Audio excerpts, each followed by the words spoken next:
গত বছরের ঠিক এই দিনের এই সময়ে আমরা যারা কুমিল্লায় আন্দোলন করেছিলাম, আমাদের এখানে অনেকে আছেন যারা জানেন আমাদের বেশিরভাগের অবস্থান ছিল ক্যান্টনমেন্ট থেকে কালাকুচা হয়ে নাজিরবাজারের দিকে।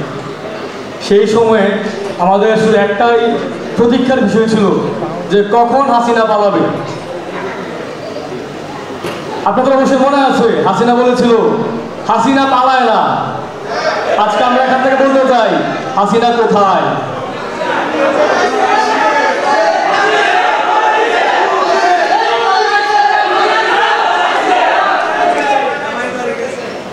হাসিনা পালায় না বলে এই যে ভারতের দিল্লির দাদালগুলি গিয়ে বসে আছে, সেটা তো আমরা দিনের আলোর মতো পরিষ্কার দেখতে পাচ্ছি। আমার জুলাইয়ের ভাইয়েরা, আমার জুলাইয়ের সহযোদ্ধারা, আমার শহীদ পরিবারেরা, আমার আহত ভাইয়েরা আজ অপেক্ষায় আছে কখন সেই খুনি হাসিনার বিচার হবে।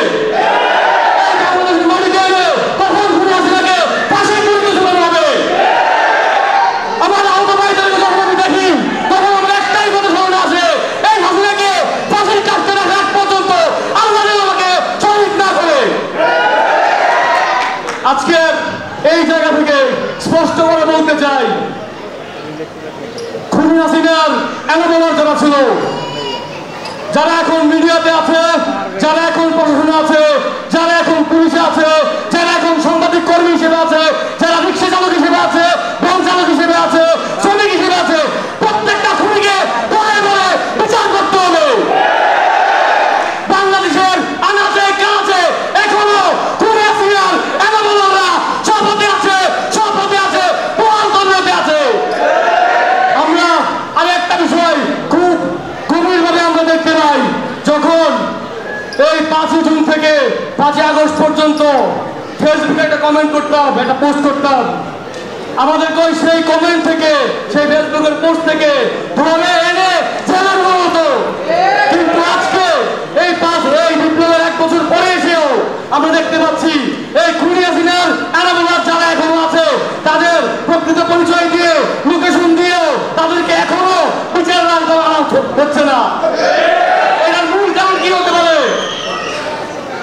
আমাদের প্রশাসন, আমাদের পুলিশ প্রশাসন, আমাদের ডিজিএফআই, আমাদের র্যাব, আমাদের এই যে এত সামরিক বাহিনী সবাইকে একেবারে অচল হয়ে গেছে, তাদেরকে এখন আর জেলে বন্দী হয়ে যাচ্ছে না। আমাদের আদালতের এই বিচার কি এতটাই হচ্ছে গিয়ে অসহায় হয়ে পড়েছে, যাতে করে আদালতের যতগুলো মানুষ, এই যে যতগুলো অপরাধী বিচারের আওতাধীন হওয়ার কথা ছিল, 1 সপ্তাহ তাদেরকে জেলে রাখা যাচ্ছে না। কি এমন হলো বিপ্লবের 1 বছর পরে আমরা খুনিদের বিচার করতে পারছি না?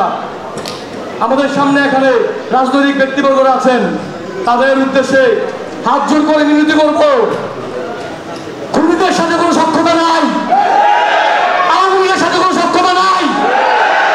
আওয়ামী লীগের সাথে যদি কোনো সক্ষতা করতে হয় তাহলে রক্তের উপর দাঁড়িয়ে এই সক্ষতা করতে হবে।